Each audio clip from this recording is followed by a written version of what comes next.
एक जंगल में एक प्यारी सी चिड़िया रहती थी जिसका नाम था रीमा।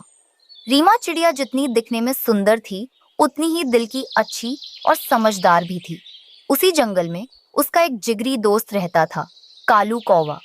कालू यूं तो दिल का बहुत साफ था, लेकिन उसकी एक ही चिंता उसे दिन रात खाई जाती थी। जंगल के सारे पंछियों के जोड़े बन चुके थे। हर सुबह कबूतर अपनी बीवी लूसी के साथ दाना चुगने निकलता, तो मिट्टू तोता अपनी तोती के साथ मीठे फलों की तलाश में उड़ जाता। लेकिन कालू अकेला था। उसकी उम्र बढ़ती जा रही थी और उसके पंखों की चमक भी अब चिंता की लकीरों के नीचे फीकी पड़ने लगी थी। सुंदरवन के सभी पंछी, खासकर रीमा, लूसी कबूतरी, उसका पति कबूतर और मिट्टू तोता कालू के लिए बहुत चिंतित थे। वे सब चाहते थे कि कालू का भी घर बस जाए। अरे कालू, कब तक ऐसे अकेले बैठे रहोगे? देखो मौसम कितना सुहाना है, कोई गीत ही सुना दो। क्या गीत सुनाऊं मिट्ठू? मन में सुर हो तब तो गीत भी निकले। मेरा तो मन ही मुरझाया हुआ है। कालू भैया, आप ऐसे हिम्मत मत हारिए। हर किसी के लिए कोई ना कोई बना होता है, बस सही समय का इंतजार होता है। लूसी सही कह रही है कालू, तुम इतने अच्छे हो। देखना, तुम्हारे लिए भी कोई बहुत अच्छी संगिनी ज़रूर मिलेगी। हम सब तुम्हारे साथ हैं। दोस्तों की बातों से कालू को थोड़ी हिम्मत तो मिलती, लेकिन अकेलेपन का एहसास फिर उसे घेर लेता। वह अक्सर दूर आसमान में उड़ते पंछियों के जोड़ों को देखता और एक गहरी सांस भरकर रह जाता। एक दिन जब जंगल में हल्की हल्की ठंड बढ़ने लगी थी, उस जंगल में एक मेहमान पक्षी आया। वो एक परावासी पक्षी था जो लंबी यात्रा करके सुस्ताने के लिए वहां रुका था। रीमा और उसके दोस्त उस मेहमान रामू से बातें करने पहुंचे। बातों बातों में रामू ने बताया कि वो हिमाचल घाटी नाम के एक दूर के जंगल से आ रहा है, जो पहाड़ों के बीच बसा है और जहां इस वक्त बर्फ गिरनी शुरू हो गई है। वो घाटी बहुत सुंदर है, पर ठंडी भी बहुत है। वहाँ गोरी नाम की एक कौवी रहती है। मैंने आज तक इतनी सुंदर और सुशील कौवी नहीं देखी। उसका परिवार उसके लिए एक योग्य वर की तलाश में है। ये सुनते ही उनकी आंखों में एक चमक थी। रामू ने गौरी की बहुत प्रशंसा की। ये सुनकर सभी दोस्तों ने ठान लिया कि वे कालू का रिश्ता लेकर हिमाचल घाटी जरूर जाएंगे। रामू भाई, क्या आप हमें उस गोरी कौवी के बारे में और बता सकते हैं? हमारे दोस्त कालू के लिए शायद ये एक अच्छा रिश्ता हो सकता है। लेकिन वो इतनी दूर रहती है और तुमने कहा कि वहाँ बर्फ पड़ रही है। हम इतनी ठंड में वहाँ कैसे पहुँचेंगे? और क्या वो मुझे पसंद करेगी? अरे दोस्त, जब हम सब साथ हैं तो चिंता कैसी? सफ़र मुश्किल होगा पर नामुमकिन नहीं। एक बार कोशिश करने में क्या हर्ज है? हाँ कालू, हम सब तुम्हारे साथ चलेंगे। तुम अकेले नहीं हो। जब उन्होंने ये बात कालू को बताई तो वो पहले तो घबरा गया। दोस्तों के जोर देने पर कालू मान गया। अगले ही दिन सुबह की पहली किरण के साथ पांचों दोस्तों का एक लंबे और अनजाने सफर पर निकल पड़ा। शुरू में सफर अच्छा रहा, लेकिन जैसे जैसे वे उत्तर की ओर बढ़ते गए, हवा ठंडी और बर्फीली होती गई। जल्द ही आसमान से रुई के फाहों जैसी बर्फ गिरने लगी। देखते ही देखते जमीन, पेड़ और पहाड़ सबने सफेद चादर ओढ़ ली। हाय राम, ये मैं कहाँ आ गया? मेरी तो हरी मिर्च वाली चोंच भी नीली पड़ गई है। इससे अच्छा तो मैं अपने जंगल में ही था। चुप करो मिट्ठू, हिम्मत रखो। देखो, हमें रात गुजारने के लिए कोई सुरक्षित जगह ढूंढनी होगी। अचानक बर्फबारी एक भयानक बर्फीले तूफान में बदल गई। तेज हवाएं चलने लगीं। उन्हें कुछ भी दिखाई नहीं दे रहा था। तभी रीमा की नजर एक पुराने खोखले पेड़ पर पड़ी। जल्दी करो सब, उस पेड़ के अंदर। वहाँ हम तूफान से बच सकते हैं। सब उस खोखले तने में घुस गए। रीमा, क्या हम सही कर रहे हैं? इतनी मुसीबत उठाकर वहाँ जाना, और अगर उन्होंने मुझे मना कर दिया तो? कालू, सच्चा प्यार और सच्चा साथी कीमत मांगते हैं। ये सफ़र तुम्हारी परीक्षा है। अगर तुम्हारे इरादे नेक हैं तो देखना, सब अच्छा ही होगा। गोरी भी तो देखेगी कि तुम उसके लिए कितनी मुश्किलों का सामना करके आए हो। रीमा की बातों ने कालू को हिम्मत दी। बर्फ बहुत सख्त है, दाना मिलना मुश्किल है। ऐसा कुछ होगा करके मुझे पहले से ही पता था, इसलिए मैंने कुछ मीठे बेरिया पोटली में बांध लिए हैं। आज हम सब यही खाएंगे। तभी रीमा सबको अपने साथ लाई हुई लाल बेरिया दे देती है। उस दिन उन बेर ने ही उनकी भूख मिटाई। उन्होंने सीखा कि मिलकर हर मुश्किल का सामना किया जा सकता है। रात भर वे उस खोखले पेड़ में ही रहे। सफर फिर शुरू हुआ। आखिरकार वे हिमाचल घाटी पहुंचे। वह जगह किसी स्वर्ग से कम नहीं थी। जब वे वहां पहुंचे तो गौरी के पिता, एक बुजुर्ग और समझदार कौवे, ने उनका स्वागत किया। उनकी नजरें कालू पर टिकी थीं, जो ठंड और सफर की थकान से थोड़ा सहमा हुआ लग रहा था। तभी अंदर से गौरी आई। वो सचमुच बहुत सुंदर थी। उसकी आंखें बड़ी और दयालु थीं। उसे देखकर कालू एक पल के लिए सब कुछ भूल गया।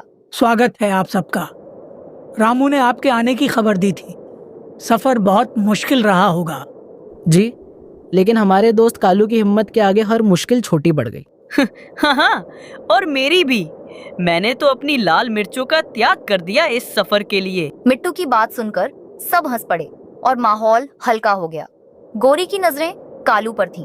उसने कालू की आंखों में घबराहट के साथ साथ एक सच्चाई भी देखी। सुना है आप सुंदरवन से आए हैं। हमारा जंगल आपको कैसा लगा? आपका जंगल आपकी ही तरह बहुत खूबसूरत है। कालू के इस सरल जवाब ने गौरी के दिल को छू लिया। गौरी के पिता को कालू की सादगी और उसके दोस्तों का उसके प्रति प्रेम देखकर बहुत अच्छा लगा। गौरी ने भी कालू को पसंद कर लिया। दूसरे दिन गौरी और कालू की शादी हो जाती है। तुमने मुझे चुनकर मेरा जीवन सफल कर दिया। जिसके पास आप जैसे सच्चे दोस्त हों, उसका जीवन तो पहले से ही सफल है। शादी के बाद उन्होंने कुछ समय हिमाचल घाटी में ही बिताया। जब बर्फ पिघलने लगी और मौसम सुहाना हो गया, तब कालू और गौरी अपने सभी दोस्तों के साथ अपने जंगल के लिए रवाना हुए। कालू कौवा अब अकेला नहीं था। उसे एक ऐसा साथी मिल गया था जिसे पाने के लिए उसने बर्फीले तूफानों का सामना किया था। फिर वो दोनों खुशी खुशी से अपनी आगे की जिंदगी बिताने लगे। किसी घने जंगल में रीमा चिड़िया, जो स्वभाव से बहुत प्यारी और मिलनसार थी, वो अपने पति टुन्नू और छोटे से बेटे कुक्कू के साथ खुशी खुशी रहती थी। टुन्नू बहुत मेहनती था और कुक्कू अपनी माँ बाप का लाडला था। एक सुबह टुन्नू अपने घोंसले की मरम्मत कर रहा था। मुझे लग रहा है कि जल्द ही बड़ी बारिश आने वाली है। हमें अपने घोंसले को और मजबूत करना होगा। हाँ टुन्नू जी, आप ठीक कह रहे हो। मैं भी देखती हूँ क्या मदद कर सकती हूँ। वैसे भी मुझे कुकू का ध्यान रखना है। माँ, बारिश में कागज की नाव बनाऊंगा। अभी नहीं मेरे लाल, पहले हम घर ठीक करें। तभी कालू कौवा जोर से काव काव करता हुआ वहां आया। अरे टुन्नू, इतनी मेहनत क्यों कर रहे हो? क्या तुम्हारा घोंसला हवा के एक झोंके से ही गिर जाएगा? देखो मेरा घर सबसे ऊंचा, सबसे मजबूत। कालू, हम तो बस एहतियात बरत रहे हैं। बारिश कभी भी आ सकती है। कालू, तुम्हें घमंड नहीं करना चाहिए। सुना है इस बार घनघोर वर्षा होगी। कबूतर भाई भी कह रहे थे कि नदी का जलस्तर बढ़ेगा। हाँ, मैंने आसपास के किसानों को बात करते सुना है। हमें एक साथ मिलकर तैयारी करनी चाहिए। ये क्या आप फालतू बातें कर रहे हो कालू? तुम इनकी तरह मूर्ख मत बनो। हमारा घोंसला पहाड़ों से भी मजबूत है। हाँ कबूतर, तुम हमेशा डरते रहते हो। मेरी बात मानो, ये चिंटू पुंटू चिड़िया हमेशा रोती रहती है। हमें किसी की जरूरत नहीं। कालू और गौरी हंसते हुए अपने घोंसले की तरफ उड़ गए। रीमा, टुन्नू, मिट्टू और कबूतर एक दूसरे को देखने लगे। मुझे कालू का व्यवहार अच्छा नहीं लगा। घमंड अच्छा नहीं होता। रीमा, हमें उनकी परवाह नहीं करनी चाहिए।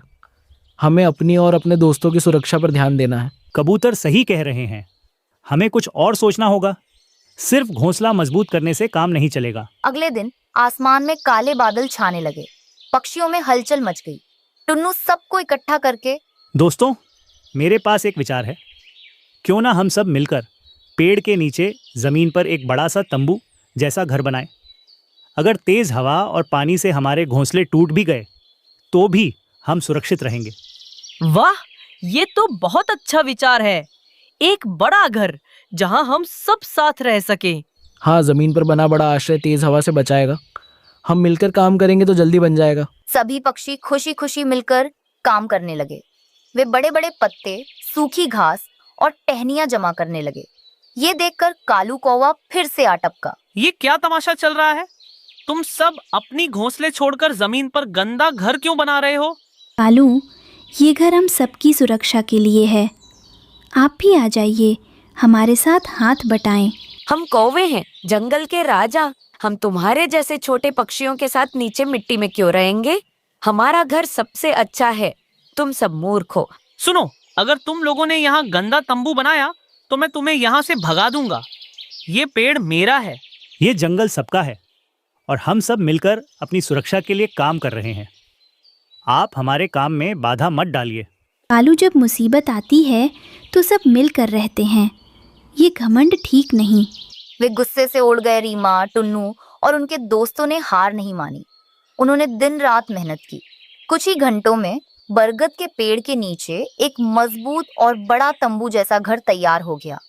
वो दिखने में साधारण था, लेकिन बहुत सुरक्षित। शाम होते होते आसमान एकदम काला हो गया। बिजली कड़कने लगी और कुछ ही देर में घनघोर बारिश शुरू हो गई। हवा इतनी तेज थी कि पेड़ की डालियां जोर जोर से हिलने लगीं।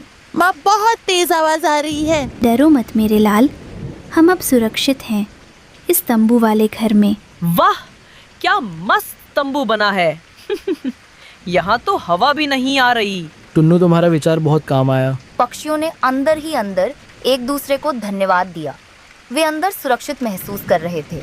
कालू कौवा और गौरी कौवी का घमंड पल भर में चूर चूर हो गया। तेज हवा और बारिश ने कालू और गौरी के घोंसले को तहस नहस कर दिया। गौरी, हमारा घोंसला हिल रहा है। हाँ कालू, देखो हमारी छत उड़ गई। पानी अंदर आ रहा है। कालू, अब क्या होगा? भागो गौरी, यहाँ से भागो। दोनों कौवे डर के मारे उड़कर पेड़ के नीचे भीगते हुए बैठ गए। वे ठंड से कांप रहे थे। हमें इतनी ठंड लग रही है। हमने उनकी बात क्यों नहीं मानी? मुझे माफ कर दो गौरी, मेरा घमंड बहुत बुरा था। रीमा ने खिड़की से देखा कि कालू और गौरी ठंड से कांप रहे हैं। टुन्नू जी, कालू और गौरी बहुत भीग रहे हैं। क्या हमें उनकी मदद करनी चाहिए? रीमा, उन्होंने हमारे साथ बहुत बुरा व्यवहार किया है। हमें बदला नहीं लेना चाहिए। मुसीबत में सबकी मदद करनी चाहिए। रीमा ने बाहर आवाज लगाई। कालू, गौरी बहन, अंदर आ जाइए, यहाँ बहुत जगह है। कालू और गौरी को अपनी कानों पर विश्वास नहीं हुआ। कालू और गौरी अंदर आए। गर्म और सुरक्षित जगह पाकर उन्हें बहुत सुकून मिला। रीमा, टुन्नू, मुझे माफ कर दो। मैंने तुम लोगों से बहुत बुरा व्यवहार किया। मेरा घमंड चूर चूर हो गया है। हम बहुत शर्मिंदा हैं। उस रात सभी पक्षी उस तंबू वाले घर में सुरक्षित और खुश थे।